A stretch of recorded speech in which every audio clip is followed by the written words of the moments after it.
శ్రీమద్ వాల్మీకి రామాయణమునందలి సుందరకాండము యథాతథ అనువాదము 18వ సర్గము ప్రారంభము.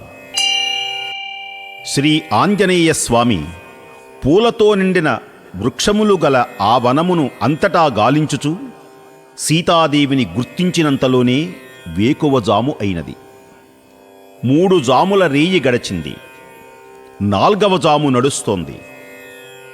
వేదాంగములతో నిష్ణాతులైన ప్రముఖ యజ్ఞములను చెయ్యగలిగినటువంటి బ్రహ్మరాక్షసులు ఆ వేకువజామున కావించేటువంటి వేదఘోషలు ఆంజనేయ స్వామి వారికి శ్రవణానందాన్ని కలిగిస్తున్నాయి. వినసొంపైనటువంటి మంగళకరములైన చతుర్విద్యాధ్వనులచే దీర్ఘబాహుడు మహాబలము కలిగిన దశకంఠుడు అతని అనుచరులు మేల్కాంచారు. మంగళవాద్య మనోహర ధ్వనులు దిక్కులు పిక్కటిల్లుతుండగా సుప్రభాత గీతములతో రావణ బ్రహ్మ ప్రతాపశాలి నిద్ర నుంచి మేల్కాంచాడు. చెదరిన హారములు జారిపోయేటువంటి వస్త్రములను సర్దుకున్నాడు. ఆయన మనస్సులో ఎప్పుడు కూడా సీతాదేవి అతని స్మృతి పథమున మెలుగుతూనే ఉంది. సీత సీత సీత అంటూ నిద్ర నుంచి మేల్కాంచాడు.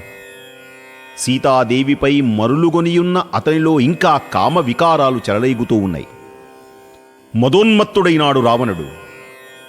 తన కామ అతిరేకాన్ని అణుచుకోలేకపోతున్నాడు.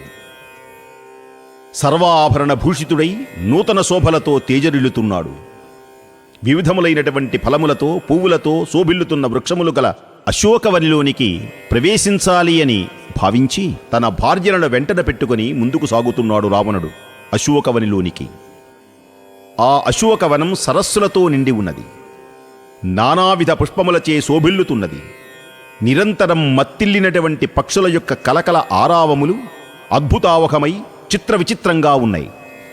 చక్కని చూపులు కలిగిన వివిధములైనటువంటి క్రీడా మృగములతో అలరారుతున్నది అశోకవనం. అనేక విధములైన మృగ గుంపులతో ప్రకాశిస్తున్నది. ఆయా వృక్షముల నుండి రాలిన ఫలములతో నేల అంతా నిండిపోయి రకరకాల పుష్పాలతో అశోకవనం కలకలలాడుతున్నది. అశోకవనంలో చెట్లన్నీ దట్టంగా ఉన్నాయి. మణిఖచితములైన బంగారు ముఖద్వారములు కలిగిన ఉద్యానవన వీధులు అన్నిటినీ పరిశీలిస్తూ రావణ బ్రహ్మ ఆ అశోకవనిలోకి ప్రవేశిస్తున్నారు. దేవకన్యలు గంధర్వకాంతలు దేవేంద్రుని ఏ విధముగా అనుసరిస్తున్నారో పులస్త్య వంశజుడైన ఆ రావణుని 100 కొలది అంగనలు ఆయనను అనుసరిస్తూ ఉన్నారు. జలములు నింపిన భృంగారములతో కొందరు యువతులు ముందు నడువగా, ఛత్రచామర మధుపాత్రలతో కొందరు రమణులు వెంట నడువగా దశకంఠుడు దేదీప్యమానముగా బయలుదేరాడు అశోకవనికి వడివడిగా. కొందరు యువతులు బంగారు కరదీపికలు, విసినికర్రలు, వింజామరలు వీస్తూ ఉన్నారు. కొందరు బంగారు కుంభములతో ముందు నడుస్తున్నారు. మరికొందరు ఖడ్గములను వివిధములైనటువంటి ఆయుధాలను ధరించి ఆయన ముందు వెనకలు కొందరు నడుస్తున్నారు. మరొక నెరజాణ మద్యాన్ని మధ్య మధ్యలో పోసి రత్న ఖచితమైనటువంటి పాత్రలో పోసి కుడి చేత పట్టుకొని రావణుని ప్రక్కన నడుస్తూ ఉన్నది. మద్యమును సేవిస్తూ రావణ బ్రహ్మ సీత సీత అని పదే పదే తలుస్తూ అశోకవనికి చేరుతున్నాడు. మరి ఒక రమణి రాజహంసవలే స్వచ్ఛమైన నిండు చందమామలాంటి కాంతి కలిగిన బంగారు దండము గల గొడుగును పట్టుకొని ఆయన వెనక నడుస్తున్నది. రావణుని అనుంగు సతులు నిద్రమత్తులో ఉన్నారు. రాత్రి నిద్రపోనివ్వలేదు కదా, సరైనటువంటి నిద్ర లేదు. ఉదయముననే లేచారు. నిద్రమత్తులో అడుగులు తడబడుతున్నాయి. కన్నులు మూతలు పడుతున్నాయి. మెరుపు తీగలు మేఘముల వలె వీరుడైన తన పతిని అనుసరిస్తున్నారు వారందరూ. మేఘము చాటున మెరుపు తీగలు ఏ విధముగా తళెక్కన మెరుస్తాయో నల్లని ఆకారము కలిగిన రావణుని వెంట అతని భార్యలు ప్రకాశిస్తున్నారు. రావణుని ప్రియసతులు మదిర లోచనులైన ఆ తరుణీ మణుల హారములు కేయూరములు తమ తమ స్థానముల నుండి తొలగిపోతూ ఉన్నాయి. కరకంకణ నిక్వాణాలు, వడ్డాణపు చిరు గజ్జెల సవ్వడులు, కాలి మువ్వల సవ్వళ్ళు ఘల్ ఘల్మని మోగుతూ ఉన్నాయి. ఆంజనేయ స్వామి వారు ఆశ్చర్యంతో చూస్తున్నారు. వారి మైపూతలు రాలిపోతున్నాయి. కొప్పులు జారి చెదరి చెదరి ముఖముల మీద పడుతున్నాయి. ముఖములపైన స్వేద బిందువులు ఆ కాంతలకు మరింత అందాన్ని చేకూరుస్తున్నాయి. నిద్ర మత్తులో ఉండటం వలన తూలి తూలి నడుస్తున్నారు వారందరూ. వారి శరీరములపై గల కుసుమములు స్వేద బిందువుల చేత తడపబడి ఉన్నాయి. శిరోజములు పూలమాలలు అటూ ఇటూ కదులుతూ ఉన్నాయి.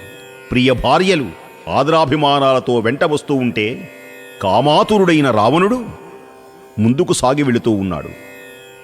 వారికి పతి అయిన మహాబలుడు ఆ రావణుడు కామవశుడగుటచే మందబుద్ధి అయి సీతాదేవిపై గల ఆసక్తితో మత్తిల్లిన నడకలతో తిన్నగా నడుస్తూ సీత ఉన్నటువంటి ప్రదేశానికి విచ్చేస్తూ ఉన్నారు.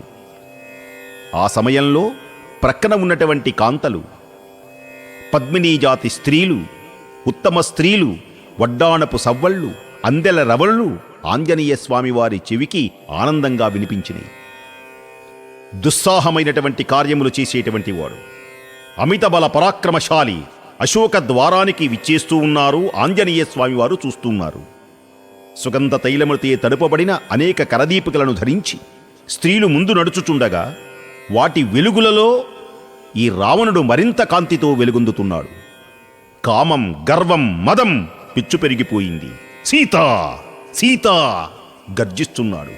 విశాల నేత్రములు కుటిలములై ఎర్రబారి ఉన్నాయి. అతడు ధనువును ధరింపక సమక్షమున నిలిచిన మన్మధుని వలె ప్రకాశిస్తున్నాడు.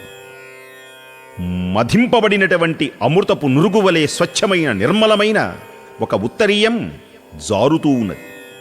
జీరారెడు ఉత్తరీయమునుగని విలాసముగ కైదండగాగొని ఏతెంచెడు మహాబలశాలిని విశ్రవసు కుమారుని తపోధనుని రక్తారుణ విశాల నేత్రుని అంతటి యశో విశాలుని మారుతిగాంచినారు.